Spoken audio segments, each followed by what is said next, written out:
What's up, guys? Welcome to G Whiskey. My name is Jeff. This is a channel where I offer my thoughts and opinions on a specific whiskey, and if you stick around to the end, I'll be giving it a score as well. If that sounds interesting, hit subscribe down below. With that out of the way, let's jump into our review. Today we're looking at the Ledaig Sinclair Series Rioja Cask Finish. Stick around.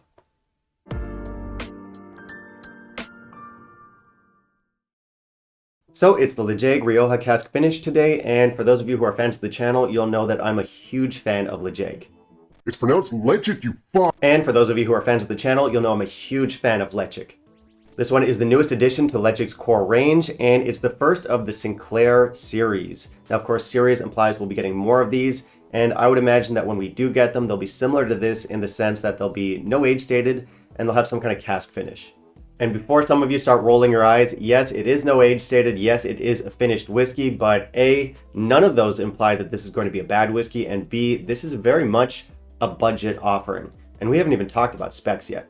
Anyway, as I'm sure many of you out there know, Ledaig is peated Tobermory from the Tobermory distillery, and I feel like the general consensus nowadays within the whiskey community is that Ledaig, for the most part, has surpassed its unpeated brother.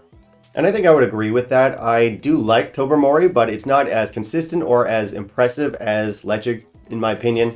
Anyway, Rioja is a very famous wine producing region in Spain. They make all types of wine. You have white wines, you have red wines, you have pink wines, and they don't actually tell us what types of casks they use to finish this. But the whiskey definitely has a very dramatic color, so we can assume it's not white wine casks that they were using, and I mean, look at that color. That is one hell of a color. I would describe this as Bora Bora Sunset Rosé.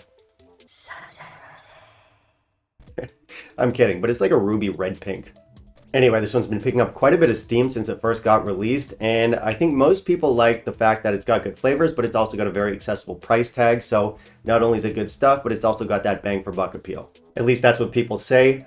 I've been very curious about this stuff since it first came out in 2020. Unfortunately, we only got it here in the Taiwanese market like late last year, so we're definitely late for the party, but again, really wanted to try this stuff out, so let's find out where I land on it. Let's jump into our review. In the meantime, if you'll kindly leave a like down below, that'd be greatly appreciated. Unsurprisingly, we do have good specs here, as is the case with all Distel products, or most Distel products. That's the parent company. They own Tobermory, Bunnahabhain, and Deanston. They give us an ABV of 46.3%. It's non-chill filtered, and our color is natural. So I'm a fan of the look of Ledaig bottles in general, but I think I like this one in particular just because it has those extra pops of color. It's like these orange reddish highlights, and they go really well with the bright color of the whiskey inside, so I think it looks super cool. Presentation score is going to be 4.5 out of 5. Both the box and the bottle talk about being non-chill filtered, but neither mention that it's naturally colored. They definitely should mention that, especially given this color. It doesn't have too much like noise or fluff. At least not on the bottle. We do get some on the box. This expression was inspired by the Spanish galleon which sank off the harbor of Tobermory more than 400 years ago. Believed to have been laden with jewels, we have finished our signature expression in hand-selected Rioja casks in honor of the Spanish treasure buried deep off our shoreline. Okay. If you learn anything from this channel, it's that the best whiskeys are always inspired by sunken treasure chests. I don't drink them if they aren't. Anyway, they do give us tasting notes, they do give us some basic cask info, they say bourbon matured and Rioja finished, so aside from the fact that they didn't mention the natural color, everything looks good.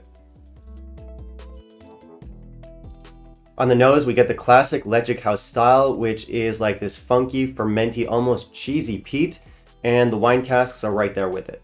The casks give us these like fruity, jammy, sweet flavors, so I'm getting stuff like blueberries, blackberries, maybe raspberries, gooseberries, all the berries. We also have stuff like caramel and some vanilla and some salty coastal notes in here. It's very inviting. Our palate and finish start off very mouth coating and richly flavored. We have this very robust peat and smoke. We have more of those jammy notes. It's also got kind of like these foresty flavors, so like forest berries, pine forest, earthiness, that kind of thing. So I guess overall I describe this as having peaty, foresty, berry type flavors with some coastal elements in there and that beautiful Ledaig like fermenty character. It's a medium finish. All right, so no need for a huge dramatic build-up here. I really like this stuff. I think it's a really good whiskey, and that's not going to come as a surprise to a lot of you out there who watched my video last year about runners-up to Whiskey of the Year for 2022. This one was in the running. I like it that much. I think it's a great whiskey. It's a great buy. Loads of fun. And the thing is, I don't usually like wine influence in my whiskey, or at least that's what I always say, but then I feel like the last few whiskeys that I looked at here on the channel that did have a wine influence, I ended up really liking. So I might need to cool it with the whole anti-wine thing. I think our wine casks here did exactly what they were supposed to do. They added some nice sweetness, they added some rich fruitiness, and here's the thing, like the cask influence is very bold, it is very forward, but so is the Ledaig spirit. It's very bold, it's very forward, so neither really overwhelms the other. But of course, with the heavily peated spirit and the heavy-handed casks, this was never going to be like a subtle, nuanced whiskey. This is like loud and big and fun and rambunctious. It's called a whiskey rambunctious.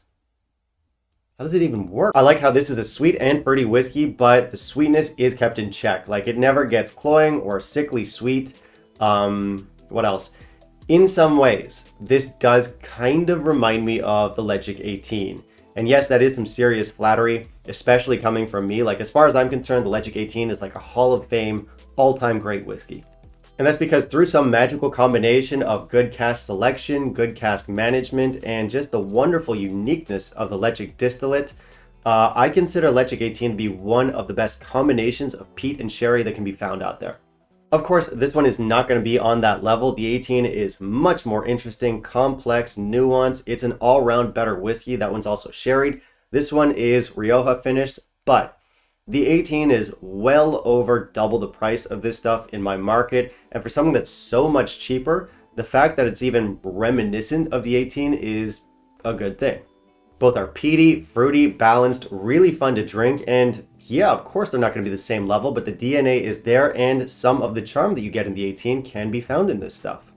Alright, so that's our 18 comparison out of the way. Let's get to the comparison I'm sure a lot of you are more interested in. How does this size up against the 10? And listen, the 10 is a legend. Like if you drink Islay whiskey, the 10 is what Islay whiskey drinkers drink when they're not drinking Islay whiskey. How much wood would a woodchuck chuck if woodchuck? And I'll say something a little bit controversial. I might actually like this one more than the 10, but very marginally. In fact, I would give them the same score, and the score I'm going to land on for this one is 87. Now, if you go back and look at my score for the original 10, which I have reviewed before, I'm sure it's higher. I used to and still am very generous with my scores. I think a little bit too much, and I am trying to remedy that, so I'm trying to like calm down a little bit with the high scores. So both this and the regular 10, 87 for me. But again, I might just like this one marginally better. I like those dynamic fruity flavors that we get from the Rioja casks, but pretty close. And probably what I'll end up doing in the future is just kind of alternate between this one and the 10-year-old. When I want the more straightforward house style, I'm going to go for the 10. When I want those bolder, fruitier flavors, I'll opt for this one. Very different experiences, but they're both very Ledaig at the same time, Ledaig, and they're both excellent quality for the price. Let's talk about value.